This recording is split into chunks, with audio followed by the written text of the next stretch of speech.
அரசியல் களம்.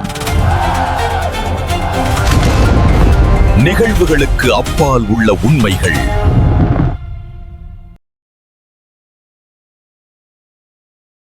உயிரோடு தமிழோடு இணைந்திருக்கிறீர்கள். ILC தமிழ் உயிரோடு தமிழில் அன்பர்களே, அரசியல் கலை நிகழ்ச்சி இணைந்திருக்கிறீர்கள். அரசியல் கலை நிகழ்ச்சியில் தாயகத்திலிருந்து தாயகோடவியலாளர் இராமேந்திரன் இணைகின்றார். வணக்கம் இராமேந்திரன். வணக்கம் அன்பர்களுக்கு நேர வணக்கம். அன்பர்கள் சார்பாக உங்களுக்கு வணக்கத்தை தெரிவித்துக் கொண்டு இன்றைய அரசியல் கலை நிகழ்ச்சியில் தமிழர் தாயகத்தில் நடைபெறுகிற விடயங்களை பார்ப்போம். குறிப்பாக வியாழக்கிழமை அன்று நடந்த மாவட்ட அபிவிருத்தி ஒருங்கிணைப்பு குழுவினுடைய கூட்டம் தொடர்பாக பார்ப்போம். இராமேந்திரன், கிளிநொச்சி மாவட்ட அபிவிருத்தி ஒருங்கிணைப்பு குழு கூட்டம் நடைபெற்றது. அந்த கூட்டம் முடிவுக்கு வராமல் இடைநிறுத்தப்பட்டு ஒரு குழப்பத்தோடு கூட்டம் முடிவடைந்திருக்கின்றது. என்ன நடந்தது என்று கூறுவீர்களா இந்த கூட்டம் தொடர்பாக? நிச்சயமாக கிளிநொச்சி மாவட்ட ஒருங்கிணைப்பு குழு கூட்டம் ஒருங்கிணைப்பு குழு தலைவர் கடற்தொழில் அமைச்சர் சந்திரசேகர் தலைமையில் இடம்பெற்றது. அந்த கூட்டம் சுமார் ஆரம்பித்து ஒரு மணித்தியாலம் இடம்பெற்றிருந்த நிலைமையிலே பாராளுமன்ற உறுப்பினர் அர்ச்சுனா ராமநாதன் அவர்களுடைய செயல்பாடு காரணமாக அங்கே ஒரு அமைதியின்மை ஏற்பட்டு போலீசாரை கொண்டு அவரை வெளியேற்ற முற்பட்ட சம்பவம் ஒரு பரபரப்பான சம்பவமாக இடம்பெற்றது.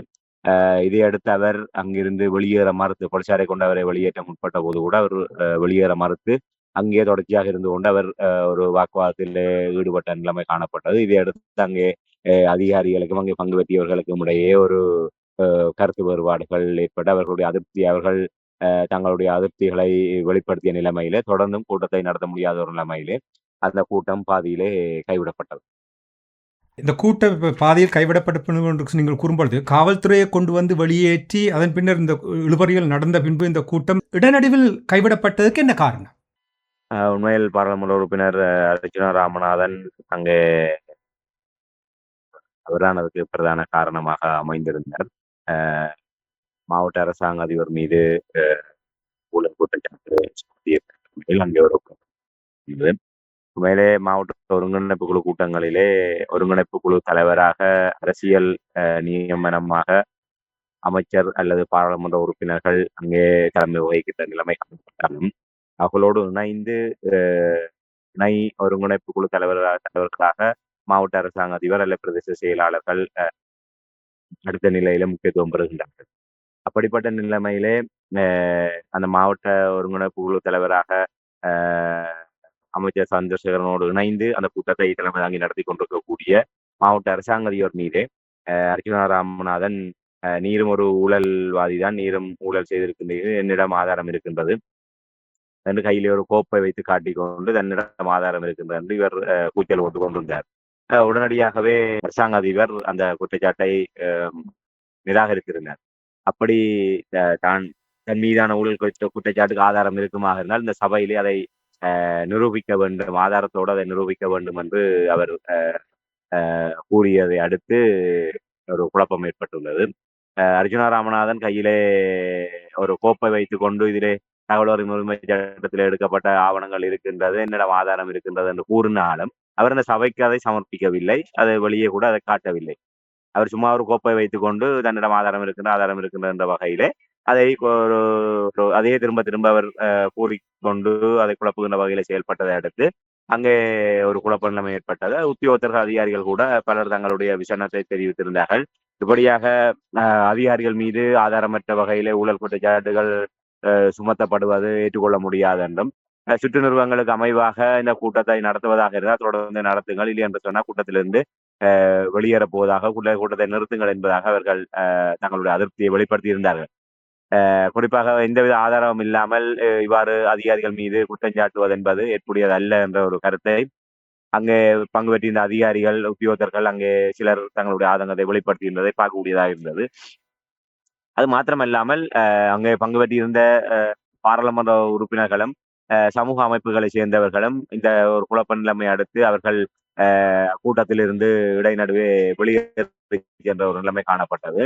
இப்படியான ஒரு குழப்ப நிலைமைகளுக்கு மத்தியில தொடர்ந்தும் கூட்டத்தை நடத்த முடியாத ஒரு நிலைமை ஏற்பட்டது. போலீசாரை கொண்டு பாராளுமன்ற உறுப்பினர் அர்ச்சுனா ராமநாதன் அவர்களை வெளியேற்றுவதற்கு அமைச்சர் முயற்சி எடுத்திருந்தார். ஆனால் அவர் எதற்குமே இணங்கி போகக்கூடிய நிலைமை இல்லை. அவர் இருந்து கொண்டு மீண்டும் அவர் வாக்குவாதம் செய்கிற ஒரு நிலைமைதான் காணப்பட்டது. அமைச்சர் சந்திரசேகரனால் ராமநாதன் அவர்களை வெளியேற்றவோ இல்லை ராமநாதன் அவர்களுடைய அடாவடித்தனங்களை கட்டுப்படுத்தவோ முடியாத ஒரு நிலைமையில் வேறு வழி இல்லாமல் ஒரு கூட்டம் ஆரம்பித்து ஒரு மனத்தியாலத்திலே ஒருங்கிணைப்பு கூட்டத்தை இடைநடுவே கைவிட்டு ஒத்தி வைக்க வேண்டிய ஒரு நிலைமை ஏற்பட்டது. ஆகவே முழுக்க முழுக்க டாக்டர் அர்ச்சுனா ராமநாதனுடைய தாவடித்தனங்களும் அமைச்சர் சந்திரசேகர் மாவட்ட ஒருங்கிணைப்பு குழு தலைவர் அமைச்சர் சந்திரசேகருடைய கையாளகத்தனமும் தான் இந்த கூட்டமுடைய நடுவில் ஒத்திவைக்கப்பட்டதுக்கு காரணமாக அமைந்திருக்கின்றது. ஒன்று மட்டும் நாடாளுமன்ற தேர்தல் நடந்த காலத்திலிருந்து அவதானித்துக் கொண்டு வருகின்றேன் என்னவென்றால் ராமேந்திரன், அர்ஜுனா இதுவரையில் அந்த மக்களுடைய பிரச்சனைகள் வெறுமனவே அந்த இருக்கின்ற பிரச்சனைகளை சுட்டிக்காட்டுவது மட்டுமே தான் இருக்கிறதே தவிர அதற்கான எந்த ஒரு செயல்பாடுகளும் இல்லை. மாறாக அவருடைய அந்த செயல்பாடுகள் என்று சொல்லும் பொழுது பார்த்தீர்கள் என்றால் குழப்பங்களை ஏற்படுத்துவதும், சர்ச்சைகளை ஏற்படுத்துவதும், அவதூறுகளை ஏற்படுத்துவதும், ஆதாரமில்லாமல் மற்றவர்களை குறை கூறுவதும், இவ்வாறான ஒரு தலைமை தான் தொடர்ச்சியாக இருக்கின்றது. இனி இப்போ சமீப காலத்தில் நீங்கள் பார்த்தீர்கள் என்றால் தொடர்ச்சியாக இந்த மாகாண அபிவிருத்தி கூட்டங்களில் அர்ஜுனா அங்கே பங்கெடுத்தால் குழப்பம் இல்லாமல் அந்த கூட்டம் முடிவடையாது. நேர்மறையாக இருக்க வேண்டிய விடயத்தை எதிர்மறையாக இங்கே நடத்துவது, எங்கெங்கெல்லாம் மாவட்ட கூட்டங்கள் நடந்தாலும் இப்படி குழப்பங்கள் நடந்து மாவட்ட கூட்டங்கள் எல்லாம் இடைநிறுத்தப்படுகின்றது. இது உண்மையாக ஒரு தமிழ் அரசியல் பரப்பில் தமிழ் மக்களை பொறுத்த மட்டும் ஒரு ஆரோக்கியமான விடயம் இல்லை. இதை நீங்கள் எவ்வாறு பார்க்கிறீர்கள்? உண்மைதான். அர்ஜுனா ராமநாதன் அவர்களுடைய செயல்பாடு நீங்கள் பார்த்தீர்கள். ஆனால் குறிப்பிட்டதை போன்று அவர் ஒரு மக்களுடைய பிரச்சனை கதைப்பதை போன்று தெரிந்தாலும் ஊழல் முறைகேடுகள், நிர்வாக முறைகேடுகள், அதிகார துஷ்பிரயோகம் இப்படியான விடயங்களுக்கு எதிராக குரல் கொடுக்கின்ற ஒரு நீதியினுடைய குரலாக தென்பட்டாலும் உண்மையிலே அவர் ஒரு கலகத்தின் குரலாகத்தான் நாங்கள் பார்த்து வருகின்றோம்.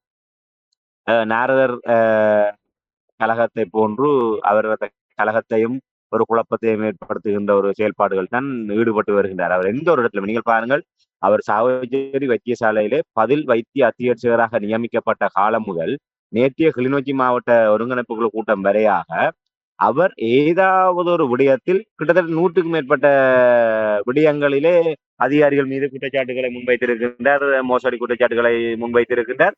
ஏதாவது ஒரு விடயத்திலே ஆதாரபூர்வமாக அவர் ஏதாவது ஒன்றை அவர் வெளிப்படுத்தி இருக்கின்றாரா என்றால் நிச்சயமாக இல்லை. அதைத்தான் நாங்கள் கூறி வரணும். சாவச்சேரி வைத்தியசாலையிலே இருக்கின்ற குறைபாடுகள் என்பது சாவச்சேரி வைத்தியசாலையில் மட்டுமல்ல, சகல வைத்தியசாலை கட்டமைப்புகள் என்ன சகல அரச துறை சார்ந்த கட்டமைப்புகளிலும் பல்வேறு குறைபாடுகளோடு தான் இயங்கிக் கொண்டிருக்கின்றது. மக்கள் பல அசௌகரியங்களுக்கு முகம் கொடுத்து கொண்டிருக்கின்றார்கள் என்பது மறக்க முடியாத உண்மை. ஆனால் அந்த வைத்தியசாலை கட்டமைப்பிலே தலைமை பொறுப்பிலே இருக்கக்கூடியவராக அர்ச்சுனா ராமநாதனுக்கு பதவி கிடைத்தது. உண்மையிலே மாற்றத்தை ஏற்படுத்த வேண்டும் என்று நினைப்பவர்கள் நீங்கள் அதிகாரத்தை தான் கேட்கின்றீர்கள். ஆகவே அர்ச்சுனா ராமநாதனுக்கு கிடைத்த அதிகாரம் என்பது அந்த சாவச்சேரி வைத்தியசாலையினுடைய பதில் வைத்திய அட்சியராக அந்த பதவி நிலையில இருக்கின்ற வரை அவர் தனக்கு கீழாக இருக்கக்கூடிய வைத்தியர்கள் மற்றும் வைத்தியசாலை உத்தியோகத்தர்கள், ஊழியர்கள் என சகல கட்டமைப்புகளையும் தன்னுடைய கட்டுப்பாட்டுக்குள் வைத்துக் கொண்டு செய்ய வேண்டிய ஒருவர். ஆகவே அவர் அதை செய்திருக்க வேண்டும். தன்னுடைய பதவி காலத்திலே சாவச்சேரி வைத்தியசாலையை இலங்கையிலே ஒரு தலை சிறந்த வைத்தியசாலையாக மாற்றுவதற்குரிய வேலைகளை அவர் செய்திருந்தால் நிச்சயமாக நாங்கள் அதை வரவேற்கக்கூடிய ஒன்றாக இருந்திருக்கும். அதற்கு பின்னர் அவருக்குரிய அங்கீகாரம் மக்கள் மத்தியில கிடைத்திருக்கும். ஆகவே வைத்தியசாலை கட்டமைப்புகளில் இருக்கக்கூடிய குளறுபடிகள், தாமதங்கள், அந்த வைத்தியசாலை உத்தியோகத்தர்கள் ஊழியர்களினால் அசம்பந்த போக்குகள், இப்படியான விடயங்களினால் ஒரு பாதிப்படைந்து ஒரு விரக்தி அடைந்த மக்கள் அர்ச்சுனா ராமநாதன் வைத்தியசாலை விடயங்கள் தொடர்பாக வெளியே கூறிய போது ஏதோ தங்களுடைய குரலாக அவர் ஒழிக்கின்றார் என்பதாக அவருக்கான ஆதரவை வழங்கியிருந்தார்கள். மறுபலமாக நீங்கள் ஆக்கப்பூர்வமாக சிந்தித்தால் வெறுமனே குளவிக்கூட்டிலே கல்லறிவது மட்டும்தான் ஒரு மக்கள் பிரதிநிதியுடைய வேலை, இல்ல குளவிக்கூட்டு கல்லறிபவர்கள் மட்டும்தான் கதாநாயகர்கள் என்ற நிலை இருந்தால் நாங்கள் அதோடு கடந்து சென்று விடலாம். குளவிக்கூட்டு கல்லறிவது மட்டும்தான் தீர்வாக முடியுமா? இல்லை. சிறந்த ஒரு தலைமைத்துவம் என்றால் அது அல்ல. அவை டாக்டர் அர்ச்சுனா ராமநாதன் அந்த சாவச்சேரி வைத்தியசாலை விவகாரத்திலிருந்து தற்போது வரை வடக்கு மாகாண சுகாதார பணிப்பாளராக இருந்த டாக்டர் கேதீஸ்வரன் அவர்கள் மீது குற்றச்சாட்டுகளை சுமத்தினார். எந்த குற்றச்சாட்டுகளுக்கும் இதுவரை நிரூபிக்கப்படவில்லை. யாழ் போதனா வைத்தியசாலையுடைய பணிப்பாளர் வைத்தியகலாநிதி சத்தியமூர்த்தி அவர்கள் மீதும் குற்றச்சாட்டுகளை முன்வைத்தார். அப்படி அவர் மருத்துவத்துறை சார்ந்தவர்கள் மீதெல்லாம் குற்றச்சாட்டுகளை முன்வைத்து அதே போன்று வேறு வேறு இடங்களில் எல்லாம் அவர் குற்றச்சாட்டுகளை முன்வைத்தார். எதுவுமே இன்று வரை அவரிடம் ஒரு ஆதாரமும் இல்லை. எந்த ஒரு ஆதாரத்தை முன்வைத்து தான் கூறிய ஒன்று நிரூபிக்கப்பட்டது என்பதை அவரால் கூட அதை நிரூபிக்க முடியவில்லை. அப்படிப்பட்ட ஒரு நிலைமையில் தான் இந்த நிலைமைகள் தொடர்ந்து கொண்டிருக்கின்றது. இப்படியான ஒரு நிலையிலே அவரை ஊக்குவிக்கின்ற நிலைப்பாடு என்பது இதுக்கு காரணத்தை நாங்கள் சிந்திக்க வேண்டியவர்களாக இருக்கிறோம். உங்களுக்கு தெரியும், ஜனாதிபதி பங்கேற்ற யாழ் மாவட்ட ஒருங்கிணைப்பு குழு கூட்டம் நடைபெற்ற போது அங்கே ஒரு பிரதானமாக ஒரு விடயம் அப்போது அந்த கையெட்டு திசவிகார் என்பது மிகப்பெரிய ஒரு பிரச்சனையாக மாறியது. அப்போதுதான் அங்கே அந்த போராட்டம் இடம்பெற்றது. ஆகவே அந்த கூட்டத்திலே கையீட்டு திசைவிகார பிரச்சனையை தமிழ் தரப்பு கேள்வி எழுப்பும், காணி அபகரிப்பு, காணி சுவீகரிப்பு விடயங்கள் தொடர்பாக, காணி வெடிப்பு தொடர்பாக எல்லாம் அங்கே ஒரு காற்றமான கேள்விகள் எழுப்பப்படும் என்ற நிலையில்தான் அந்த விடயத்தை எங்களுடைய தமிழ் தரப்பினர் கேள்வி எழுப்பிய போது இடைநடுவே குறுக்கிட்ட அர்ச்சுனா ராமநாதன் அவர்களுக்கு பதில் அளித்து ஒரு குழப்பத்தை ஏற்படுத்தியிருந்தார். அப்போது பாராளுமன்ற உறுப்பினர்களான ஸ்ரீதரன் மற்றும் கஜேந்திரமார் பொன்னம்பலம் ஆகியோருக்கு பதில் அளிக்கின்றோம் என்ற போர்வையிலே இவர் அந்த குழப்பத்தை ஏற்படுத்துவதற்கு காரணமாக அமைந்திருந்தார். உண்மையிலே ஒரு கூட்டத்தை நடத்துவதாக இருந்தால் அந்த கூட்டத்தை தலைமை தாங்கி நடத்துபவருக்கும் அங்கே பங்கு பெற்றவர்களுக்கும் இடையிலான உரையாடலாகத்தான் அது இருக்க வேண்டுமே தவிர ஏனையவர்கள் இன்னொருவருக்கு பதில் சொல்கின்ற வகையிலே அந்த கூட்டம் அமைய முடியாது. அதான் ஒரு கூட்டத்தினுடைய ஒழுங்குமுறை. இப்ப சாதாரண ஒரு நிர்வாக கூட்டமாக இருந்தாலும் அந்த கூட்டத்தை தலைமை தாங்கி நடத்துபவருடன் தான் மற்றவர்கள் தங்களுடைய கருத்துக்களையும் பதிலளிப்புகளையும் முன்வைக்க முடியும். அதை விட்டு அங்கே இருப்பவர்கள் தங்களுக்குள் முரண்படுவதோ தங்களுக்குள் விவாதிப்பதோ அந்த கூட்டத்துக்கான ஒழுங்குமுறையாக கருதிவிட முடியாது. அந்த வகையிலே அந்த கூட்டத்தை இவர்கள் திட்டமிட்டு அதை ஊக்குவித்திருந்தார்கள். அதாவது அர்ச்சுனா ராமநாதன் ஜனாதிபதி பங்கு பெற்றுகின்ற அந்த கூட்டத்திலே இந்த ஐடிவி பிரச்சனை, காணி வெடிப்பு விவகாரம் உள்ளிட்ட விடயங்கள் எந்த விதத்திலுமே ஜனாதிபதிக்கு நெருக்கடியை கொடுத்து விடக் கூடாது, அதுக்கு நேரடியாக பதில் சொல்கின்ற கடப்பாட்டுக்குள் ஜனாதிபதியை கொண்டு வந்து விடக்கூடாது, ஜனாதிபதியை பாதுகாக்க வேண்டும் என்ற நோக்கத்தோடு இவர்கள் அர்ச்சுனா ராமநாதன் ஊக்குவித்தார்கள். அர்ச்சுனா ராமநாதன் அதை குழப்பி அடித்தார். அந்த அடிப்படையில அந்த கூட்டம் ஒரு குழப்பத்தோடு முடிவடைகின்ற ஒரு நிலைமை, அந்த திசை திருப்பப்படுகின்ற நிலைமை உருவானது. ஆகவே அது இதன் மூலமாக யார் நன்மை அடைகின்றார்கள் என்ற விடயத்தை பார்க்க வேண்டும். அதன் காரணமாக தான் அவர் ஊக்குவிக்கப்பட்டிருந்தார். ஆளுங்கட்சிக்கு சாதகமாகத்தான் டாக்டர் அர்ச்சுனா அவர்களுடைய செயல்பாடு, அதாவது பாராளுமன்ற உறுப்பினர் அர்ச்சுனா அவர்களுடைய செயல்பாடு அமைந்து வருகின்றது. அண்மையிலே தெல்லிப்பளை பிரதேச செயலகத்தில் இடம்பெற்ற கூட்டத்திலே அந்த தெல்லிப்பளை வைத்தியசாலை தொடர்பான விவகாரத்திலே கஜேந்திரமார் பொன்னம்பலம் பாராளுமன்ற உறுப்பினர் அவர்கள் அருகே இருந்தவரோடு தூக்கி அடிப்பென்ற நாயை என்று சொல்லி அவர் அங்கே அவரை பேசி அவரை தொடர்ந்தும் பேச விடாமல் அவரை அவமானத்துக்கு உட்படுத்தியது. ஒரு ஏனையவர்கள் அவருக்கு சரி நிகராக தங்களுடைய தரம் குறைந்த வார்த்தைகளின் ஊடாக அவரோடு சண்டை பிடிப்பதற்கு எல்லோருமே விரும்ப மாட்டார்கள். அப்படிப்பட்ட நிலைமையிலே இவர் மற்றவர்களுடைய பலகீனத்தை பயன்படுத்தி கொண்டு இவர் எதுக்குமே பழிபாவங்களுக்கோ இல்லை எதுக்குமே அஞ்சாத ஒருவராக இல்லை, அவருக்கு அந்த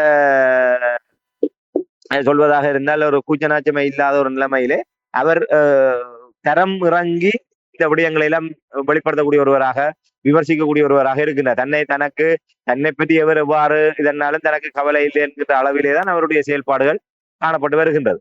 அவை அப்படியான ஒரு நிலையிலே அவர் இதற்கு முன்னரும் கஜேந்திரமார் பொன்னம்பலத்தோடு பக்கத்திலே நின்று கொண்டு ஒரு தகாத வார்த்தைகள் மூலமாக பேசி அவரை இடையூறு செய்திருந்தார். பாராளுமன்றத்திலும் கஜேந்திரமார் பொன்னம்பலத்துக்கு அருகாமையிலே இருந்து கொண்டு அவரோடு அவரை கோபப்படுத்துவதை போன்றோ இல்லை அவரை ஒரு அசௌகரியப்படுத்துவதை போன்ற செயல்பாடுகளை ஈடுபட்டு வந்தார். அண்மையிலே கஜேந்திரமார் பொன்னம்பலம் இது தொடர்பாக பாராளுமன்ற சபாநாயகருக்கு தெரியப்படுத்தி அந்த இருக்கையை இடம் மாற்றுவதற்குரிய கோரிக்கையை முன்வைத்த சம்பவம் எல்லாம் இடம்பெற்றது. அவர் அர்ச்சுனா ராமநாதன் என்பவர் ஒரு குழப்பத்தை ஏற்படுத்தக்கூடிய ஒருவராக அந்த அபிவிருத்தி குழு கூட்டங்களிலே அவருடைய இலக்கு என்பது தமிழ் தேசிய பரப்பிலே தமிழ் தேசிய பாராளுமன்ற உறுப்பினர்களை நோக்கித்தான் இருக்கின்றது.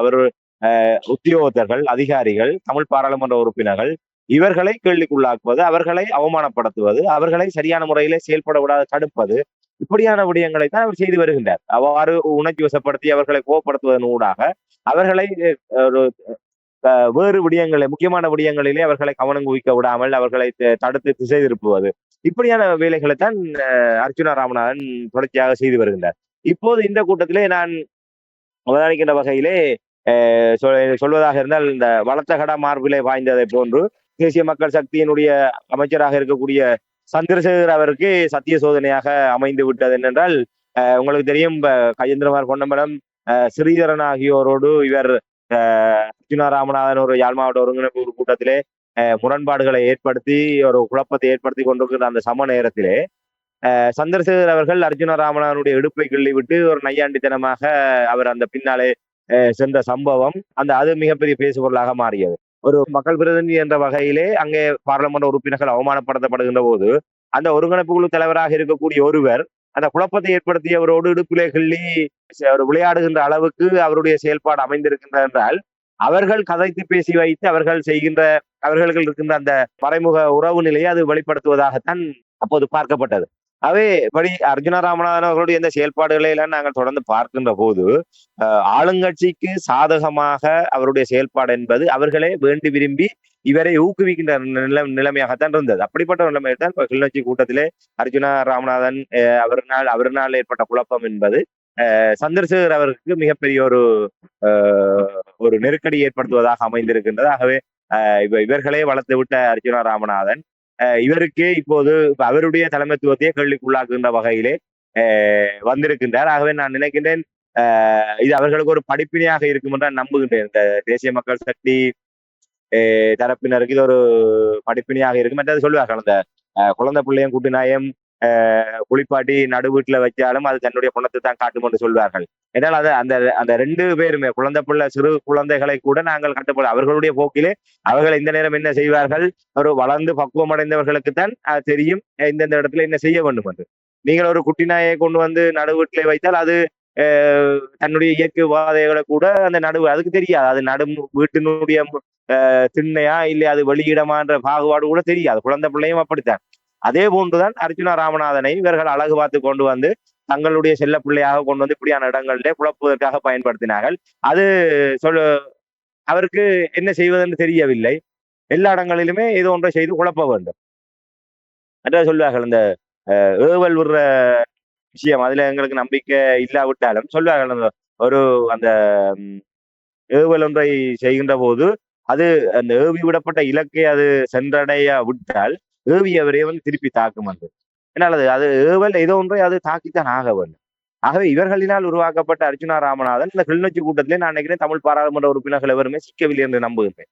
அவர் அந்த இடத்திலே இதண்டுவதற்கு அவர் நேரடியாக சந்திரசேகரோடு முரண்பட்டு அவரோடு இந்த அளவுக்கு இந்த கூட்டத்தை இடைநிறுத்துகின்ற அளவுக்கு அவர் வந்திருக்கின்றார். அர்ஜுனா ராமநாதன் என்பவர் ஒரு தமிழ் தேசிய அரசியலுக்கு மட்டுமல்ல, ஒரு வடக்கினுடைய அரசியலில் இருந்து அகற்றப்பட வேண்டிய ஒரு சாபக்கேடான விடயம் என்றால் நான் கூறுவேன். என்றால் எந்த ஒரு விடயத்திலுமே இதுவரை 2024 ஆண்டு நான் நினைக்கின்றேன் 2025 ஆண்டு தொடக்கத்திலிருந்து கிட்டத்தட்ட 1 வருடம் கடந்து 1.5 வருடங்கள் ஆக போகின்றது பாராளுமன்ற உறுப்பினராகி.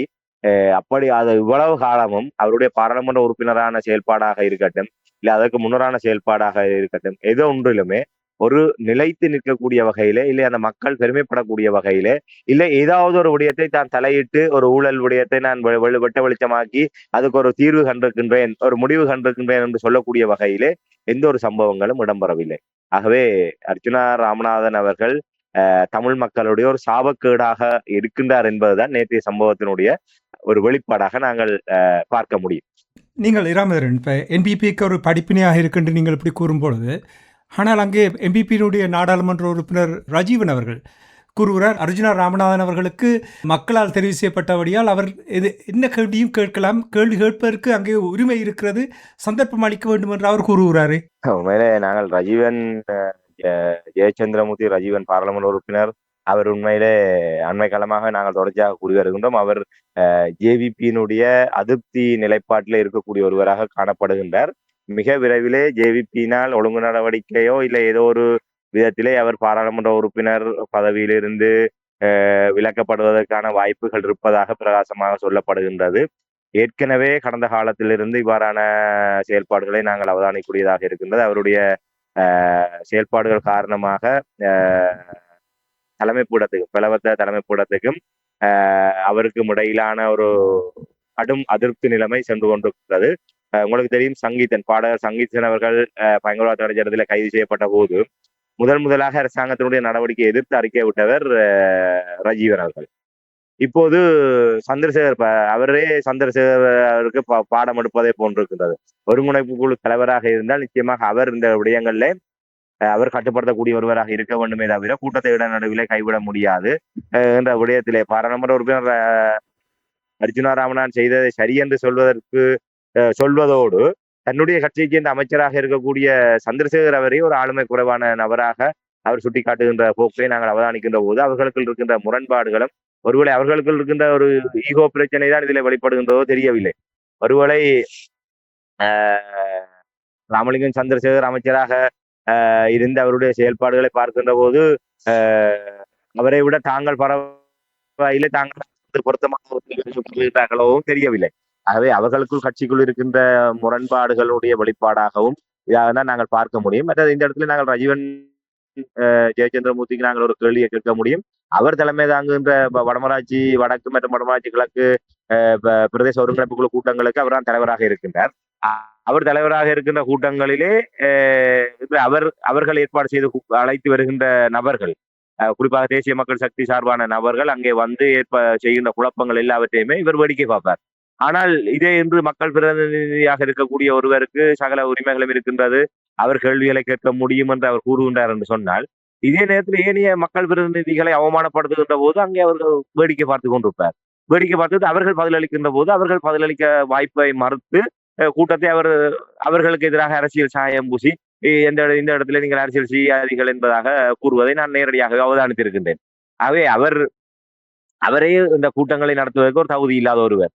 சாத்தான் வேதம் ஓதுவதை போன்று அவர் தன்னுடைய அமைச்சராக இருக்கக்கூடிய சந்திரசேகர் அவரை பார்த்து அவருக்கு தகுதி இல்லை, அவர் அமைச்சராக ஒருங்கிணைப்பு கூட்டத்தை தலைமை தாங்குவதாக இருந்தால் அதை கட்டுப்படுத்த வேண்டிய ஒரு வல்லமை அவருக்கு இருக்க வேண்டும், இல்லாவிட்டால் கூட்டத்தை நடத்தக்கூடாது என்ற வகையிலே அவருக்கு பாடம் எடுக்கின்ற வகையிலே தான் இந்த கருத்தை கூறியிருக்கின்றார் என்றால் அவர்களுடைய உள்கட்சிக்குள் இடம்பெறுகின்ற அந்த மோதல்கள் பிரதிபலிக்கிறது. உண்மையாக நீங்கள் தொடர்ந்து அவதானித்தால் தெரியும், அமைச்சர் சந்திரசேகர் அவர்கள் பெரும்பாலும் இளங்குமரனைத்தான் அழைத்து செல்கின்ற விடயங்களை நாங்கள் பார்க்கணும். அவர் அமைச்சருடைய விஜயத்தின் போதாக இருக்கட்டும், முக்கியமாக கொழும்பிலிருந்து வருகின்ற ஏனையவர்கள் வந்து இங்கே யாழ் மாவட்டத்தில் அவர்கள் சந்திப்புகளை நடத்துகின்ற போதோ இல்லை கள விஜயங்களை மேற்கொள்கின்ற போதோ இவர்கள் ரஜீவன் ஜெயச்சந்திரமூர்த்தி தானாக தன்னுடைய ஆதரவாளர்கள் மட்டத்திலே செயல்பட்டு கொண்டிருக்கின்றாரே தவிர ஒரு மேலிடத்தினுடைய ஆதரவோடு செயல்படக்கூடிய ஒருவர் என்று சொன்னால் இளங்குமரனைத்தான் அவர்கள் முதன்மைப்படுத்தி வருவதை பார்க்கலாம். இவர்களுக்கு இப்ப யாழ் மாவட்ட தேசிய மக்கள் சக்தியினுடைய கட்டமைப்புக்குள்ளாக இருக்கக்கூடிய உள்கட்சி முரண்பாடுகள்லாம் இதிலே பிரதிபலிக்கக்கூடிய ஒன்றாக இருக்கின்றதை தவிர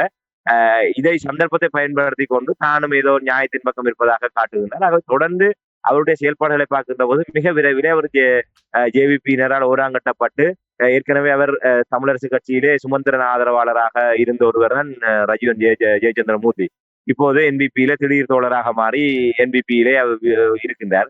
இப்ப அங்க ஜேவிபினா கலைத்து விடப்பட்டால் மீண்டும் ஏதோ ஒரு தரப்போடு அவர் சேர வேண்டிய ஒரு நிலைமை உருவாகும். அவ்வாறு வருகின்ற போது மீண்டும் தமிழ் தேசிய செயல்பாடுகளை அமைத்து பார்க்கின்ற போது அதைத்தான் என்னால் காண முடிகின்றது. அவர் ஒருவேளை தன்னுடைய பதவி நீக்கத்துக்கு பின்னர் தனக்கான ஒரு முதலீடாக இப்போது நான் இதையெல்லாம் பேசினபடியால் தான் என்னால் அந்த கட்சியினுடைய ஒழுங்கு நடவடிக்கை மக்களுக்காக நான் இந்த விடயங்களை எல்லாம் பேசினேன், அதனால்தான் என்னை கட்சி தலைமைப்பூடம் பழி வாங்கி விட்டது, நான் தமிழ் தேசியத்துக்காகவும் தமிழ் மக்களுக்காகவும் உரத்து குரல் கொடுத்ததனால்தான் என்னை நீக்கிவிட்டார்கள் என்பதாக ஒரு அனுதாபத்தை ஏற்படுத்தி கொண்டு ஒரு தனி கட்சி தொடங்கவோ இல்லை ஏதாவது ஒரு அரசியல் கட்சியோடு சேர்ந்து தன்னுடைய அரசியல் பயணத்தை தொடரவோ அவர் திட்டமிட்டிருக்க கூடும். ஆகவே அதற்காகத்தான் அவர் இந்த விடயங்களை எல்லாம் செய்து வருகின்றார் என்று நான் நம்புகின்றேன். சோழியன் குடும்பி சும்மா ஆடாது என்பார்கள். அதே போன்று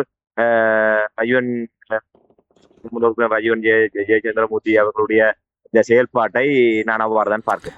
ஆக மொத்தத்தில் சுயலாப அரசியலுக்காகத்தான் இவர்கள் தமிழ் மக்களுக்கு பணிபுரிவதற்காக நாடாளுமன்ற உறுப்பினர்களாக வந்திருக்கிறார்கள் என்று அனைவரும் அவ்வாறான ஒரு செயல்பாட்டைத்தான் பார்க்கக்கூடிய தமிழ் தரப்பில் குறிப்பாக பார்க்கக்கூடியதாக இருக்கின்றது.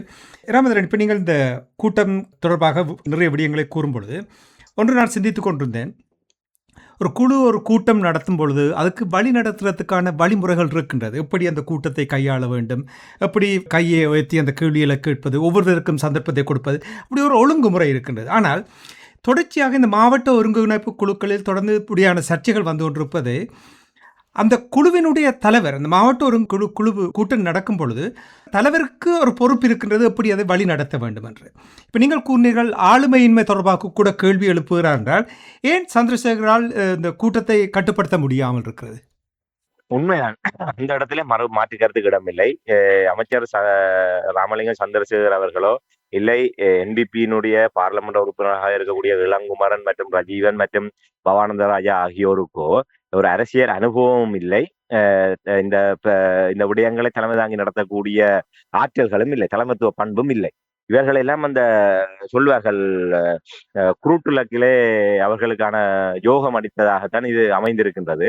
இப்ப இந்த 3 பாராளுமன்ற உறுப்பினர்கள் அவர்களை நினைத்து பார்க்கவில்லை, இப்படியான ஒரு நிலையிலே தாங்கள் பாராளுமன்ற உறுப்பினர்களாக தெரிவு செய்யப்படுவோம் என்பதை அவர்கள் கனவில் கூட நினைத்து பார்க்காத வகையிலே தமிழ் தேசிய அரசியல் மீதான அதிருப்தியும் விரக்தியிலும் மக்களுடைய வாக்களிப்பில் ஏற்பட்ட பிரதிபலிப்பாகத்தான் அவர்கள் 3 பேரும் பாராளுமன்ற உறுப்பினராக வந்திருந்தார்கள். அதைவிட அமைச்சர் சந்திரசேகர் அவர்கள் உண்மையிலே அவர் ஒரு தேசிய பட்டியலுக்கெல்லாம் கொண்டு வரப்பட்ட ஒருவர். அவர் வடக்கிலே எந்த ஒரு இடத்திலே நின்று நேரடியாக போட்டியிட்டு வெற்றி பெறக்கூடிய ஒருவர் அல்ல. வெற்றி பெற வைக்கக்கூடிய அளவுக்கு தமிழ் மக்கள் அவ்வாறான ஒரு பலகீனமான நிலைமையிலும் இல்லை. ஆகவே ஜேவிபியினுடைய தலைமை பீடம் வடக்குக்கு இவ்வாறான ஒரு செயலற்ற ஒரு பலகீனமான ஒருவரை அமைச்சராக நியமித்து ஏனால் இங்கே அவர்கள் வடக்கை இவ்வாறான நிலைமையில வைத்திருக்க வேண்டும் என்பது ஜேவிபி தலைமை பீடத்தினுடைய நிலைப்பாடு. கிழக்கை ஒரு விதமாகவும் வடக்கை ஒரு விதமாக கையாளுவது. ஆகவே தமிழ் மக்களுடைய விவகாரம், முக்கியமாக மீனவர் பிரச்சனை உள்ளிட்ட விவகாரங்களிலே எந்த விதமான ஒரு தீர்வுகளும் காணப்படாது இருக்க வேண்டும். தமிழ் மக்களுடைய விவகாரம் ஒரு குழப்ப நிலைமையில இருக்க வேண்டும். அப்படியே சமாளித்துக் கொண்டு 5 ஆண்டுகளை கடந்து விட வேண்டும் என்பதுதான் அவர்களுடைய நோக்கம். அதற்கு பொருத்தமான ஒருவராக ராமலிங்க சந்திரசேகர் அவரை இங்கே ஏன்னா அவருடைய திறமைக்கு அவரை மலையக பகுதிக்கு கூட போட்டா கூட அந்த மக்களை விரட்டி அடித்து விடுவார்கள். அந்த மலையக பகுதி சார்ந்த ஒரு அமைச்சராக போட்டு அந்த மலையக மக்களுக்கு ஏதாவது சேவை செய்யணும். அவர் முதலே சொல்ல சட்டியில் இருந்தால் தான் அகப்பையில் வரும். அவரிடம் அப்படியான அவர் உலக காலம் அவர்களுக்கு பின்னாலே எடுபடி வேலைகள் செய்து கொண்டு ஒரு சிறந்த ஒரு இனவாதியாக தன்னை காட்டிக்கொண்டு பொன்னிறுத்த காலத்திலே இந்த விடுதலை போராட்டத்துக்கு எதிராக தமிழ் மக்களுக்கு எதிராக தமிழ் மக்களுடைய போராட்டத்துக்கு எதிராக மிக ஒரு உச்ச நிலையில நின்று கொண்டு கடும் சிங்கள இனவாதியாக செயல்பட்ட ஒருவரான அவர். ஆகவே அவர் அப்படி தன்னுடைய வயிறு வளர்த்த ஒருவர் தான் சந்திரசேகர் அவர்கள். அவர் எந்த ஒரு இடத்திலுமே அவருடைய ஒரு நிர்வாகத்திறனோ இல்லை மக்களுக்கான ஒரு அரசியல் ஆற்றலோ இல்லை ஒரு தலைமைத்துவ பண்புகளோ எந்த இடத்திலுமே அவர் நிலைநிறுத்தி நிரூபித்து அதன் மூலமாக இந்த பதவிகளை பெற்றவராகவோ இந்த உயர்த்தை வந்தவராகவோ அல்ல. ஆகவே அவர் இந்த வடக்கிலே ஒரு சகல விடயங்களும் சீர்குலைக்கப்பட வேண்டும். அதற்கு இந்த விடயங்களை கண்டும் காணாமலும் ஒரு சூடு சொரணை இல்லாமல் இருக்கக்கூடிய ஒருவரை இந்த இடத்துல போட வேண்டும் என்பதற்காக அவரை போட்டு வைத்திருக்கின்றார்கள். அவர் அந்த இடத்தை வலு சிறப்பான முறையில செய்து கொண்டிருக்கின்றார். அதாவது என்ன நோக்கத்துக்காக ஜேவிபி தலைமை பீடம் இவரை நியமித்ததோ அதை மிக சிறப்பாக கனகச்சிதமாக செய்து கொண்டிருக்கக்கூடிய ஒருவராகத்தான் சந்திரசேகர் அவர்கள் இருக்கின்றார். இதை தவிர அவருடன் நாங்கள் எதிர்பார்ப்பதற்கு ஒன்றும் இல்லை. கடத்தொழில் அமைச்சராக இருக்கக்கூடிய சந்திரசேகர் அவர்கள் இன்று பதவியேற்று இத்தனை ஆண்டுகளாக போன்ற நிலைமையிலே வடமாகாணத்திலே கடத்தொழிலாளர் பிரச்சனையில இந்த தீர்வை கொண்டு வந்திருக்கிறார். எந்த நடவடிக்கை எடுத்திருக்கிறார். எத்தனை கடத்தொழிலாளர் சந்திப்புகளை நடத்தி இருக்கிறார். அந்த கடத்தொழில் சமூகத்தோடு எத்தனை சந்திப்புகளை நடத்தி இருக்கிறார். கடத்தொழில் அமைச்சராக இருக்கின்றார். இன்று வரை அந்த சந்திப்புகள் மேற்கொள்ளவில்லை. அந்த கடத்தொழில் சமூகத்தோடு எந்த ஒரு சந்திப்புகளை நடத்தவில்லை. அவ்வளவு தூரம் கடத்தொழில் சமூகத்தோடு அவரால் இணைந்து செயலாற்ற முடியாத அவ்வளவு பிரச்சனைகள் இருக்கின்றன. அந்த பிரச்சனைகளுக்கான தீர்வு தொடர்பாக சிந்திக்கின்ற திராணி கூட அமைச்சர் சந்திரசேகர் அவர்களுக்கு இல்லை. இன்று சட்டவிரோத தொழில்கள் ஊக்குவிக்கப்பட்டு கொண்டிருக்கிறது. இன்று சுருக்கு விலை உள்ளிட்ட சட்டவிரோதமான தொழில்கள் கிட்டத்தட்ட 16 சட்டவிரோத தொழில்கள் இலங்கையில் தடை செய்யப்பட்டிருக்கின்றது. அந்த தடை செய்யப்பட்ட அத்தனை தொழில்களும் இங்கே மிக சிறப்பான முறையில் இடம்பெற்றுக் கொண்டிருக்கிறது. அமைச்சர் என்ற வகையில் அதுக்கு எதிராக இந்த நடவடிக்கை எடுக்க முடியாதவராக இருக்கின்றார். இன்று எல்லை தாண்டி வருகின்ற இந்திய மீனவர்களுடைய பிரச்சனை இன்று ஒரு புதிய ஆட்சி மாற்றத்துக்கு பின்னர் மீன்பிடி தடை காலத்துக்கு பின்னர் இன்று அங்கே அந்த விடயம் தணிந்திருந்தாலும் எந்த நேரமாக ஏற்படக்கூடிய ஆபத்து இருக்கின்றது. இன்று இந்திய இழுவைமடிகளுடைய பாதிப்பு என்பதை விட இன்று தடை செய்யப்பட்ட தொழில்கள்னால் இன்று நாளாந்தம் எங்களுடைய மீனவர்களுடைய வாழ்வாதாரம் அவர் அது சார்ந்த அமைச்சராக இருந்து கொண்டே அந்த விடயத்தை செய்ய முடியாதவராக இருக்கின்றார். அந்த மக்களுடைய குறைகளை கேட்க முடியாதவராக இருக்கின்றார். அந்த மக்களுடைய குறைகளை தீர்ப்பதற்கு ஆக்கபூர்வமான நடவடிக்கைகளை எடுக்க முடியாதவராக இருக்கின்றார். ஆகவே எந்த ஒரு விதத்திலுமே துறை சார்ந்த அமைச்சராகவும் அவர் சிறப்பாக செயல்பட முடியவில்லை. ஒரு வடமாகாணத்தை பிரதிநிதிப்படுத்தக்கூடிய ஜேவிபியினுடைய ஒரு பிரதிநிதியாகவும் அவர் வடமாகாண மக்களுடைய பிரச்சனைகளுக்கு சரியான ஒரு விதத்திலே அதை வெளிப்படுத்த முடியாத ஒருவராக இருக்கின்றார். குறைந்தபட்சம் இந்த ஒருங்கிணைப்புக்குழு கூட்டங்களிலே இந்த கூட்டங்களை தலைமை தாங்கி நடத்தி அதை கூட சரியான முறையில செய்ய முடியாத ஒரு நபராகத்தான் அவர் இருக்கின்றார். ஆகவே அவர் அப்படித்தான் நான் முன்ன குறிப்பிட்டது போன்று சட்டியில் இருந்தால் தான் அகப்பையில் வரும். அது இல்லாத ஒரு வெறும் ஒரு நபரை அவர்கள் தமிழ் மக்களுடைய தலையிலே ஜேவிபி தலைமைப்படம் கட்டி இருக்கின்றது. அவர்களால் வேறு ஒருவரை கொண்டு வர முடியாது இங்கே. ஏன்னால் அவர்களுக்கு இல்லை தமிழ் மக்களோடு நெருங்கி வேலை செய்து அவர்களுக்கு உள்ளாந்தமாக அவருடைய அந்த நோக்கம் இல்லை.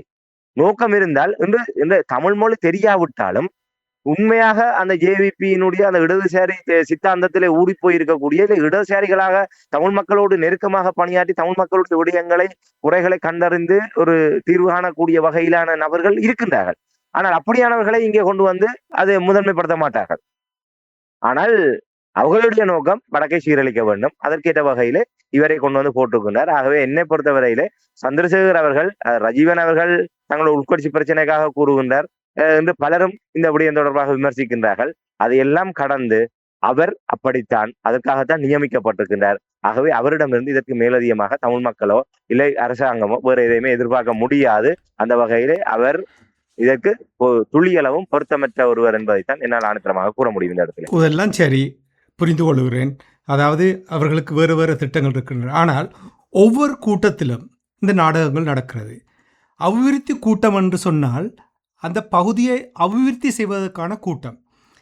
என்னை பொறுத்தமட்டில் இதுவரையில் இந்த கூட்டங்கள் தொடர்ச்சியாக இடைநிறுத்தப்பட்டது என்றால் இராமிருதன், அபிவிருத்தி எங்கே நடக்கப் போகிறது? இந்த இடைநிறுத்தப்படுவதால் தமிழ் மக்கள் பாதிக்கப்பட போகிறார்களா, அல்லது தமிழ் மக்களுக்கு எந்த ஒரு பாதிப்பும் இல்லை என்று நீங்கள் கூறுகிறார்? அபிவிருத்திக்கான கூட்டம் என்று சொல்லும் பொழுது அந்த கூட்டத்தை சரியாக ஒரு நிகழ்ச்சி நிரலின்படி தொடர்ச்சியாக தொடர் கூட்டமாக இல்லாமல் இப்படி தொடர்ந்து இடைநிறுத்தப்பட போகின்றனால் யார் பாதிக்கப்பட போகின்றார்கள்? அப்ப உண்மையிலே இந்த மாவட்ட ஒருங்கிணைப்பு குழு கூட்டங்கள் என்பதே ஒரு பொருத்தமற்ற ஒரு தேவையற்ற விடயம் தான். ஏற்கனவே நாங்கள் பல சந்தர்ப்பங்களை கூறியிருக்கிறோம். கடந்த ஆட்சி காலத்தில் இவ்வாறான விடயங்கள் நடைபெற்றது. அப்போது அரசாங்கம் சார்பாக இருக்கக்கூடிய பாராளுமன்ற உறுப்பினர்கள் மாவட்ட ஒருங்கிணைப்பு குழு தலைவர்களாக இருந்து கொண்டு அவ்வாறான விடயங்களை எல்லாம் தலைமை தாங்கி நடத்தினார்கள். அப்போதும் இதே விடயம் தான் நடைபெற்றது. முழுக்க அரசியல் மயப்படுத்துவதற்காக திட்டமிட்டு மேற்கொள்ளப்பட்ட விடயம் தான் இது. உண்மையிலே நீங்கள் மாவட்ட ரீதியாக இப்ப மாவட்ட ஒருங்கிணைப்பு குழு கூட்டம் உண்மையிலே அந்த விடயம் மிக சிறப்பானது. அதாவது அந்த ஒரு இடத்திலே அந்த சகலத்தினுடைய மாவட்டத்தினுடைய சகல பொறுப்பு வாய்ந்த அதிகாரிகளும் உத்தியோகத்தர்களும் ஒரு இடத்திலே அழைக்கப்பட்டு நிர்வாக ரீதியாக இருக்கக்கூடிய முட்டுக்கட்டைகள் தீர்க்கப்பட்டு, ஏனால் உத்தியோகத்தர்கள் நிர்வாக ரீதியாக பல சுற்று நிறுவனங்களுக்கு அமைவாக வேலை செய்யக்கூடிய நெருக்கடிகள் இருக்கின்றார்கள். ஆகவே மக்கள் நலன் சார்ந்த விடயங்கள் அங்கே முதன்மைப்படுத்தப்படுகின்ற போது அதை செயல்படுத்துவதற்கு அதுக்குதான் அமைச்சர்கள் மற்றும் அரசியல் தரப்பினருடைய தலையீடுகள் என்பது இருக்கின்றது. ஆகவே எது அத்தியாவசியமான என்பதை உணர்ந்து கொண்டு அவர்களினால் இந்த விடயங்களை முதன்மைப்படுத்த முடியும். ஆகவே ஒருங்கிணைப்பு கூட்டங்களிலே மக்கள் அந்த அந்த ஒருங்கிணைப்பு கூட்டங்களில் அடையாளம் காணப்பட்டு அந்த பிரதேசத்தினுடைய அபிவிருத்தி தங்குதடை இல்லாம முன்னெடுப்பதற்கு என்னென்ன விடயங்கள் செய்யப்பட வேண்டுமோ, அதிகாரிகள் மட்டத்தில் என்னென்ன தடைகள் இருக்கின்றதோ, ஒருவேளை ஒரு ஒரு விடயத்திலே ஒரு 3-4 திணைக்களங்கள் தொடர்படுகின்றது என்று சொன்னால் அவர்கள் நிர்வாக ரீதியான ஒழுங்குமுறையின் அடிப்படையிலே அந்த திணைக்களங்களுக்குள்ளாக தொடர்புகள் மேற்கொள்ளப்பட்டு அந்த பணிகள் நிறைவேற்றுவதற்கு காலதாமதம் எடுக்கும். ஒவ்வொரு திணைக்களங்களுக்கும் வேறு வேறு விதமான நிலைப்பாடுகள் இருக்கும், வேறு விதமான ஒரு விடயங்கள் இருக்கும். உதாரணத்துக்கு நாங்கள் இன்று வடமராட்சி பகுதியிலே கரையோர பகுதியிலே நாங்கள் எடுத்துக்கொண்டால் இந்த கரையோர பகுதியிலே கடல் தடுப்பணைகள் சிதைவடைந்திருக்கின்றது. அந்த கடல் தடுப்பணைகள் சிதைவடைந்து வீதி முற்றுமுழுதாக சிதைவடைந்திருக்கின்றது. நாங்கள் ஏற்கனவே எங்களுடைய நிகழ்ச்சியில பார்த்திருக்கணும். அவ்வாறு அந்த வீதிகள் திருத்தப்பட வேண்டுமாக இருந்தால் முதலிலே தடுப்பணை அமைக்க வேண்டும். அந்த தடுப்பணை அமைப்பதான கடலோர பாதுகாப்பு திணைக்களம் அதுக்கான அனுமதியை வழங்க வேண்டும். அனுமதி வழங்கினால்தான் வீதி அபிவிருத்தி அதிகார சபை வீதியை போட முடியும். அந்த வீதியை போடுவதாக இருந்தால் அந்த இடையில இருக்கக்கூடிய முக்கியமான பாலங்கள் அமைக்கப்பட வேண்டும். ஆக ஒன்றோடு ஒன்று தொடர்பட்டதாக இருக்கின்ற போது முதலிலே கடலோர பாதுகாப்பு திணைக்களம் அனுமதி வழங்க வேண்டும் அந்த கரையோரத்திலே வந்து அந்த அணைகளை அமைப்பதற்கு.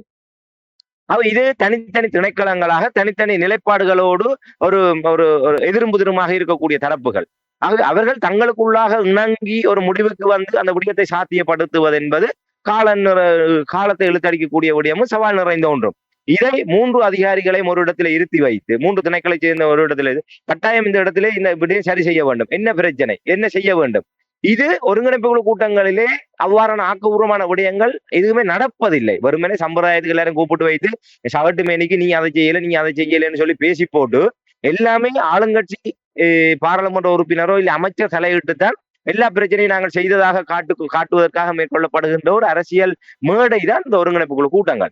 இதை தவிர்த்து உண்மையிலே மக்கள் பிரச்சனைகளை இனங்கண்டு அதை எந்த தரப்பு சுட்டி காட்டினாலும் அதை ஒரு ஜனாதிபதி தலைமையிலோ இல்லை ஒரு கொழும்பிலே உயர்மட்டத்திலே முடிவெடுக்கப்பட்டு அது துறை சார்ந்த அமைச்சர்களையும் துறை சார்ந்த திணைக்களத்தினரையும் ஒரு மேசையிலே அமர்த்தி ஒரு விசேட கூட்டத்தின் ஊடாக அந்த விடயங்களை கையாள முடியும். ஆகவே இது மாவட்ட ஒருங்கிணைப்பு கூட்டங்கள் நடப்பதனால் மட்டும் மாவட்ட அபிவிருத்தி மேலோங்கும் என்றோ மாவட்ட அபிவிருத்தி கோலோச்சும் என்றோ நாங்கள் அந்த கருதி விட முடியாது. இது குழம்பினால் மாவட்ட அபிவிருத்தி என்பது தலைப்படும் என்றோ நாங்கள் நினைப்பதற்கு ஒன்றும் இல்லை. ஆகவே இந்த மாவட்ட ஒருங்கிணைப்பு குழு கூட்டம் என்பது என்னை பொறுத்தவரையில ஒரு அரசியல் மேடை. சகல விடயங்களே மக்களுடைய வரிப்பணத்திலே மக்களுக்கு இது எந்த அரசாங்கத்தின் அடிப்படை கடமை, ஒரு உள்ளூராட்சி மன்றத்தின் அடிப்படை கடமை வீதிகள் அமைப்பது, அகழ்வதற்குரிய அடிப்படை நிலைமைகளை, அந்த மக்கள் வாழ்வதற்குரிய அடிப்படை நிலைமைகளை ஏற்படுத்துவது உள்ளூராட்சி மன்றத்துடைய கடமை. அதை செய்ய வேண்டும். அதற்கு அடுத்ததாக இருக்கக்கூடிய பிரதேச செயலமாக இருக்கட்டும், மாவட்ட செயலமாக இருக்கட்டும், அதற்கு மேலாக இருக்கக்கூடிய மாகாண நிர்வாகங்களாக இருக்கட்டும், அந்தந்த படிமுறையில தங்களுடைய அதிகாரங்களுக்கு அமைவாக அவர்கள் அந்த விடயங்களை செய்தே ஆக வேண்டும். அதிலே மாற்றுக்கிறதுக்கு இடம் இல்லை. ஆகவே இது தானாக நடைபெற வேண்டிய விடயங்களை நாங்கள் தலையிட்டு அப்ப ஒருங்கிணைப்பு என்ன நடக்கும்? எல்லாரையும் கூப்பிட்டு வச்சு கதைச்சு போட்டு ஒருக்கா பார்த்து விடுங்க. என்ன கடைசியா பாராளுமன்ற உறுப்பினர், ஆளுங்கட்சி பாராளுமன்ற உறுப்பினர், ஆளுங்கட்சி அமைச்சரோ சொல்லித்தான் இந்த விஷயம் நடந்தது. பேருந்து நாடா விட்டுறதுக்கு என்ன செய்வீனம்? அதெல்லாம் சொல்லி நடந்ததுன்னு சொல்லி போட்டு நாடா விட்டுறதுக்கு தாங்கள் பெறுவீங்க. அப்ப அவன் நோக்கம் தானாக நடக்க வேண்டிய விடயங்களை தாங்கள் சொல்லித்தான் நடந்தது, தாங்கள் தலையிட்டு தான் நடந்ததுன்னு சொல்லி. அப்ப மாவட்ட ஒருங்கிணைப்பு குழு கூட்டங்கள் என்று சொன்னால் அதன் அடிப்படையே சகல திணைக்களங்களையும் அதோட விடயத்தோடு தொடர்பட்டவர்களையும் ஒரு இடத்துல இருத்தி வச்சு அந்த ஒருமித்து அந்த விரைவாக முடிவுகள் எடுத்து செயல்படுத்த ஒரு இடமே தவிர, ஆனால் அந்த நோக்கங்களை கடந்து இந்த அரசாங்கம் மட்டுமல்ல, கடந்த அரசாங்கத்திலும் இப்படித்தான் நடைபெற்றது. மாவட்ட ஒருங்கிணைப்பு குழு கூட்டங்கள் அந்த மாவட்டத்தை அபிவிருத்தி செய்வதையும் அந்த துரித அபிவிருத்தியை நோக்கிய முட்டுக்கட்டைகளை நீக்கி அந்த விடயத்தை முன்கொண்டு செல்லக்கூடியவர்களாகவும் அல்லாமல் வெறுமனே ஒரு அரசியல் முறையாகத்தான் இருந்தது. ஆகவே அது குழப்புவத இடைநடுவில் கைவிடப்படுவதனாலோ இல்ல சிறப்பாக நடப்பதனாலோ மாவட்ட அபிவிருத்தி நடைபெறும் தடைப்படும் என்று நாங்கள் கருதுவதற்கில்லை. ஆகவே இந்த மாவட்ட ஒருங்கிணைப்புகள் கூட்டங்களே தேவையில்லை. அதை இல்லாமல் செய்துவிட்டு அதுக்கான பொறிமுறை உருவாக்க வேண்டும். நிச்சயமாக பிரச்சனைகள் இருக்கின்றது. நான் முன்ன குறிப்பிட்டதை போன்று ஒரு ஒரு ஒரு அபிவிருத்தி விடயத்தோடு சம்பந்தப்பட்டு சில திணைக்களங்கள் தொடர்படுமாக இருந்தால் அதை இனங்காணுகின்ற பட்சத்திலே பொறுப்பு வாய்ந்த அதிகாரியோ பொறுப்பு வாய்ந்த அமைச்சரோ உடனடியாக ஒரு விசேட கூட்டம் ஒன்றை போட்டு அதில் எல்லோருமே இணைத்து நடத்துவதற்கு செய்யலாமே தவிர ஒரு சம்பிரதாயபூர்வமாக 3 மாதத்துக்கு ஒரு தடவை ஒருங்கிணைப்புக்குழு கூட்டங்களை நடத்திவிட்டு அதன் மூலம் தான் நாங்கள் மாவட்ட அபிவிருத்தியை செய்கின்றோம் என்று மக்களை ஏமாற்றுவது என்பது ஏற்புடையதல்ல. ஆகவே ஒருங்கிணைப்புக்குழு கூட்டங்கள் என்னை பொறுத்தவரையிலே தற்போதைய ஒழுங்குமுறையிலே நடைபெறுகின்ற ஒருங்கிணைப்புக்குழு கூட்டத்தினால் எந்தவித பயனும் இல்லை. அதுல முன்னேற்ற அறிக்கைகள் வாசிக்கப்படும், அதுல எந்த ஒரு விடயங்களும் பார்த்தால் பல தடவை ஒருங்கிணைப்பு குழு வருவார்கள். ஏன்னால் அவர்கள் எல்லோருமே அந்த ஒரு தொடர்ச்சி என்பது இல்லை. அந்த பிரதேச ஒருங்கிணைப்பு குழு தலைவராக இருக்கக்கூடிய பிரதேச செயலாளர்களோ மாவட்ட அரசாங்க அதிபருக்கோ அது தொடர்பாக எந்தவித நினைவாற்றிலும் இருப்பதில்லை, இல்லை பாராளுமன்ற உறுப்பினருக்கும் இருப்பதில்லை. போன தடவை கதைத்து மீண்டும் கதைப்பார்கள். போன தடவை எடுத்த தீர்மானத்தை பற்றி இந்த தடவை யாருமே கேட்பதில்லை. பெரும்பாலும் நான் வடமராட்சி வடக்கு ஒருங்கிணைப்பு குழு கூட்டங்களில் நேரடியாக பங்கு பெற்றி இருக்கின்றேன். ஏன்னா நாங்கள் அந்த இடத்துல பல விடயங்களை கேள்வி எழுப்ப முடியாது, கதைக்க முடியாது என்ற ஒரு நிலையிலே எங்களுக்கு குமுறலாக இருக்கும். போன முறை கதைச்ச விஷயத்தையே திருப்ப கதைச்சு கொண்டிருப்பாங்க, அதையே மறந்துடுவாங்க. போன முறை கதைச்சது, போன முறை இந்த தீர்மானம் எடுத்துன்றதை கூட மறந்துட்டு திருப்பவும் அந்த விஷயத்தையே கதைச்சு போட்டு திருப்பவும் ஒரு தீர்மானத்தை எடுத்துட்டு போவாங்க. அப்போ ஒரு விடயம் 4-5 கூட்டத்துல அப்படியே உப்புச்சப்பு இல்லாம கதைச்சிட்டு போறதாக தான் இருக்கும். அந்த அனுபவத்துல நான் சொல்றேன், ஒருங்கிணைப்பு குழு கூட்டங்கள் உரிய நோக்கத்தோடு உரிய இலக்குகளை அடைவதற்காக நடத்தப்படுவதில்லை. ஆகவே இந்த ஒருங்கிணைப்பு குழு கூட்டம் என்பதையே நிறுத்திவிட்டால் மக்களுடைய வரிப்பணமாவது மிஞ்சும் என்பதுதான் என்னுடைய அபிப்பிராயம். நீங்கள் கூறுவதை பார்த்தால் அந்த கூட்டத்தில் அந்த மினிட்ஸ் எடுப்பதில்லை, அந்த கூட்டத்தில் நடக்கின்ற விடயங்களை எடுத்து அடுத்த கூட்டத்தில் வரும்பொழுது என்னென்ன விடயங்கள் கடந்த கூட்டத்தில் நாங்கள் பேசினோம், இதை எல்லோரும் ஆமோதிக்கிறீர்களா என்ற விடயங்களை எல்லாம் கேட்டறிந்துதான் கூட்டம் நடத்துவதற்கான ஒரு அடிப்படை விதிமுறைகள். அரசு அதிகாரிகள் அதை வடிவாக செய்வார்கள், மினிட்ஸ் எடுத்து அறிக்கைகளை அதை வடிவாக செய்வார்கள். ஆனால் அதையும் அதை கடந்து செல்வார்கள். அதை பாராளுமன்ற அந்த ஒருங்கிணைப்பு குழு தலைவருக்கு அனுப்புவார்கள். அதை அவர் முழுசாக படுத்தி பார்ப்பதில்லை. அவர் அங்கே வந்திருந்தால் அது முக்கியமான விடயத்தை அடுத்த தட்டுங்க சொல்லிக்கொண்டு போவினமே தவிர அதை முழுமையாக படித்து அறிந்து நினைவில் வைத்துக் கொள்ற அளவுக்கு அவர் ஏகப்பட்ட வேலைகள் இருக்கின்றது. அவையில எல்லாம் இதுக்குள்ள கொண்டு தேவையில்லாம முடக்கி வச்சிருக்கிறதா நாங்க அந்த கூட்டறிக்கைகள் தயாரிக்கப்படும், அது வாசிக்கப்படும். சென்ற கூட்டறிக்கை ஒரு ஆள் முன்மொழிஞ்சு வழிமொழிவினம், அதெல்லாம் மிக சிறப்பா நடக்கும். ஆனா மக்களும் என்ன செய்வது? அதிகாரி யாருமே அதை கேள்வி கேட்க முடியாது, தலையாட்டி விட்டு அதே ஒரே அரைத்தமாவே மீண்டும் மீண்டும் அரைத்து கொண்டு, இல்லை அந்த ஆடு மாடு இடை மீட்பதை போன்று உணவை உண்டு விட்டு ஒரு இடத்துல இருந்து சாகவாசமாக இடை மீட்பதை போன்றுதான் ஒவ்வொரு ஒருங்கிணைப்பு குழு கூட்டங்களும் நடைபெற்றுக் கொண்டிருக்கின்றது என்பதுதான் உண்மை. சரி, நன்றி ராமேந்திரன். நிறைவாக நீங்கள் விடயங்கள் தொடர்பாக நீங்கள் பேசும்பொழுது 2 தடைகள் கூறியதை நான் அவதானித்தேன். அதாவது அர்ஜுனாவுடைய செயல்பாடுகள் தொடர்பாக நீங்கள் கூறும்பொழுது ஆளும் கட்சிக்கு சாதகமாக அவருடைய செயல்பாடு இருக்கின்ற என்று கூறினீர்கள். என்ன காரணத்துக்காக அப்படி கூறுகிறீர்கள்? இல்லை, நாங்கள் நடைபெறுகின்ற நிகழ்வுகளை வைத்து பார்க்கின்ற போது அதைத்தான் நாங்கள் உணர முடியும். என்றால் அதனால் ஒருவருடைய செயல்பாடு ஒன்று ஒரு ஆர்வ கோளாறுத்தனமாக தானாக செய்யப்பட்டது. இல்லை, அதன் மூலமாக யார் நன்மை அடைகின்றார்கள் என்றால் அரசு தரப்பினரால் நன்மை அடைகின்றார்கள். நேரடியாகவே பார்க்கின்ற போது ஒருங்கிணைப்பு கூட்டங்களிலே அவர்களுக்கு இப்ப நேரடியாக இந்த கிளிநொச்சி கூட்டத்திலே என்ன சொல்லி இருக்கிறார் அர்ஜுனா ராமநாதன் அமைச்சர், நான் உங்களோட சப்போர்ட்டர் தான். ஆனா நீங்கள் இப்படி எல்லாம் செய்து கொண்டு போனீங்கன்னா வடக்குல வந்து உங்களோட செல்வாக்கு குறைஞ்சு ஓடும். நீங்கள் இப்படி வந்து அதிகாரிகளை கேள்வி அதிகாரியிடம் அந்த ஊழல்கள் இந்த விடயங்களை எல்லாம் நீங்க விட்டுட்டு போனீங்கன்னு சொன்னா ஒன்றுமே இல்லாம போடும். என்னென்று பார்த்து செய்யுங்கோ, இவ்வளவு கஷ்டப்பட்டு ஜனாதிபதி எல்லாத்தையும் செய்து கொண்டு வரார், கடைசியா எல்லாத்தையும் கடுக்க போறீங்கன்னு அவர் வெளிப்படையா அவரு நடுக சொல்லுவார். நான் உங்களுடைய ஆள் தான், நான் உங்களோட சப்போர்ட்டர் சொல்லுவார். ஆனா அதுல சுவாரஸ்யம் என்னன்னு சொன்னா உங்களுக்கு தெரியும், அண்மையில ராஜபக்சேன்ற ஒரு நிகழ்வில போய் அர்ச்சனா ராமநாதன் பங்கெடுத்து போட்டு ராஜபக்ச அவைய அந்த மேடையிலே வச்சு நாயை போன்று நான் உங்களுக்கு விசுவாசமாக இருப்பேன் என்று அங்க போயிட்டு அந்த பல்ட்டி அடிச்சு ராஜபக்சேகளோட விசுவாசியா அங்க நின்று அவர் இதன் விடயம் எல்லாம் பிரபலமான விடயம். ஆகவே அந்த ஒரு விடயத்திலும் ஜேவிபிக்கு ஒரு அதிருப்தி இருக்கலாம். உலகாலம் நாங்கள் எங்களுடைய ஆள் நினைச்சு நாங்கள் தீனியை போட்டு வளர்த்துட்டோம், ஆனா நிலைமை இப்படியா கிடக்குன்னு சொல்லி இவியலுக்குள்ள ஒரு அதிருப்தியும் இருக்கலாம். ஆனா இப்ப இவியல் ஆரம்பத்திலிருந்து என்னன்னு சொன்னா அந்த தமிழ் தேசிய அரசியலை பலகீனப்படுத்தணும், அதற்கு கிடைச்ச ஒரு திரும்பிச்சுட்டா வந்து அர்ஜுனா ராமநாதனை பயன்படுத்தினவர். அப்ப அவையில ஊக்குவிச்சவை, அவரை வந்து பேச விட்டுட்டு அவரை பேச விடணும், மற்றவங்களை பேச விட மாட்டான். யாரு குழப்புறானோ அவனை பேச விட்டுட்டு வேடிக்கை பார்த்து கொண்டு வந்துட்டு என்ன அவங்களோட நோக்கமா தானே இப்படியான ஆக்களை விட்டு திசை திருப்புறது. ஏன்னால் இப்ப எங்களோட பாராளுமன்ற உறுப்பினர்கள் வந்து தமிழ் மக்களுக்கு என்ன செய்யணும்ன்றதுக்கு அப்பால அவர்கள் ஒரு பக்குவமாக ஒரு நாகரிகமாக அந்த விடயங்களை முன்னெடுக்கக்கூடிய ஒரு தரப்பாக இருக்கின்றார்கள். ஒரு தரம் குறைந்த வகையில அவியலோட விமர்சனம் செய்ய போவைக்க வந்து அவியலால அதை கண்ட்ரோல் பண்ண இல்லாம கட்டுப்படுத்த இல்லாமல் அவியல் அதுல இருந்து உண்டு அவுட் ஆஃப் கண்ட்ரோல்ல போய் அவியலும் அப்படித்தான் சாயந்திரம் ஒண்ணுமரத்துக்கு நடந்தது. அர்ஜுனா ராமநாதன் பக்கத்துல இருந்து கொண்டு சீண்டி வந்து பொத்தடா வாய் என்று சொல்ற அளவுக்கு அந்த அவையில வந்து அந்த கட்டுப்பாட்டுகளை வைக்கிறது. ஆகவே அப்படியான ஒரு கருவியாகத்தான் இவர் பயன்படுத்தப்பட்டார். ஆகவே இது தமிழ் தேசியத்துக்கு எதிராக அவரை ஊக்குவிக்கிறன்றது அந்த கூட்டத்தை தலைமைதாங்கிறால். இப்ப நீங்களே உங்களுக்கே தெரியும், நீங்க ஒரு ஐரோப்பிய நாட்டுல வளர்ச்சி நாட்டுல இருக்கிறீர்கள், அந்த கூட்ட ஒழுங்கொண்ட எப்படி இருக்கும், எப்படி டிசிப்ளின் இருக்கும். இவ்வளவு தூரத்துக்கு அவர் காட்டுக்கத்தல் கத்தியெல்லாம் குழப்புறாருன்னு சொன்னா அவரை கட்டுப்படுத்த முடியாமல் இருக்கும். ஒண்ணுமில்ல அடிவியல் விட்டுட்டு வேடிக்கை பார்க்கிறோம். அவ வேடிக்கை பார்க்கணும்டா என்ன அர்த்தம்? அர்ஜுனா ராமநாதன் யாருக்கு பாதிப்பு? அரசாங்கத்துக்கு பாதிப்பு இல்லை. அவை தமிழ் மக்களுக்கும் தமிழ் தேசிய அரசியலுக்கு தானே அது பாதிப்பு. ஆகவே அவையெல்லாம் பின்னணியில இருக்கணும். மற்ற அந்த கிள்ளி விளையாடினது அமைச்சர் அதெல்லாம் ஒரு சின்ன பிள்ளை. நாங்கள் ஒரு மாவட்ட ஒருங்கிணைப்பு குழு கூட்டம், மாவட்டத்தினுடைய முதன்மையான விடயங்கள் பேசப்படுற இடத்துல இவ்வளவு கலோகரம் நடக்க இவர் போய் அர்ச்சுனா அந்த இடுப்பில கிள்ளி போட்டு சந்திரசேகர் அவர் போறாருன்னு சொன்னால் அப்ப அவியலுக்குள்ள இருக்கிற அந்த கள்ள டீல் தானே அதுல வெளிப்படுது. அப்ப என்னன்னு எடுத்துக்கொள்றது நாங்கள்? அப்ப அவரை மாதிரி இவியலும் ஒரு சின்ன பிள்ளையா இருக்கணும், சின்ன பிள்ளைத்தனமா இருக்கணும், இல்ல இவியலுக்கான கள்ள உறவு அப்படி இருக்கணும்.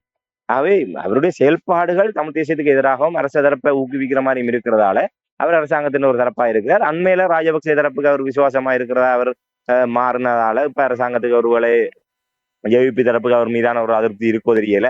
அதால அவரை பொலிச பிடிச்சு களத்தை பிடிச்சு வெளியில தள்ளணும்ன்ற அளவுக்கு வந்துக்கணுமோ தெரியல. உலகாலம் வேடிக்கை பார்த்தவையல் இப்ப பொலிசை வச்சு அர்ஜுனா ராமநாதனை வெளியேற்றுற அளவுக்கு நிலைமை வந்திருக்குன்னு சொன்னால் சில நேரம் அவைகளுக்குள்ள உறவில் ஏதாவது விரிசல் வந்துட்டோன்னு தான் யோசிக்க தோன்றும். இது தொடர்பாக தமிழ் மக்கள் எப்படி பார்க்கிறார்கள்? உங்களுக்கு தெரியும், தமிழ் தரப்பில் இருப்பவர்கள் இந்த விடயங்களை கேட்கும் பொழுது மானக்கேடாக இருப்பது போல் இருக்கின்றெல்லாம் எத்தனையோ பேர் கூறியதை நான் கேட்டிருக்கிறேன். தாயகத்தில் இருக்கின்ற மக்கள் இதை எவ்வாறு பார்க்கிறார்கள்?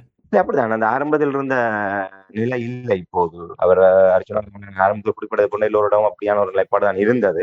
ஆனால் இப்போது மெல்ல மெல்ல பெரும்பாலும் மக்களிடையே அந்த ஆதரவு என்பது அர்ஜுனா ராமநாதன் அவருடைய செயல்பாட்டுக்கு மிக மிக குறைவாக போய்விட்டு அவருடைய வார்த்தை பிரயோகங்கள், அவருடைய அந்த செயல்பாடுகள் அது ஆரம்பத்தில் நாங்கள் குறிப்பிட்டதை போன்று எங்களுடைய குரலாக அவர் ஒழிக்கின்றார் என்ற ஒரு பார்வை இருந்தது மக்களிடையே. ஆனால் காலப்போக்கில் அவருடைய அந்த கோமாளித்தனங்கள், இப்படியான குழப்பங்கள், ஒரு தனி மனித ஒழுக்கமற்ற அந்த தன்மைகள், வார்த்தை பிரயோகங்கள், இப்படியான விடயங்கள் எல்லாம் வந்து இன்று மக்கள் மத்தியிலே ஒரு முகம் சுளிக்கின்ற வகையிலானதாகத்தான் இருக்கின்றது. அவர் இப்போது எங்குமே அவர் ஒரு மக்களுடைய பிரதிநிதியாக செல்லக்கூடிய அளவுக்கு நிலைமைகள் இல்லை. இப்போ சில மாதங்களுக்கு முன்னர் இருந்த நிலைமைக்கு இப்போது இருக்கக்கூடிய நிலைமைகளும் இல்லை. தமிழக பயணத்திலும் அவர் தன்னுடைய நிலைமையை அவர் எடுத்து கொண்டு விட்டார். அதற்கு பின்னரான நிலையிலும் அவருடைய இவ்வாறான செயல்பாடுகள் மிகப்பெரிய ஒரு குழப்பத்தை தான் ஏற்படுத்தி கொண்டிருக்கின்றது என்பதுதான் உண்மை. நன்றி ராமதரன்.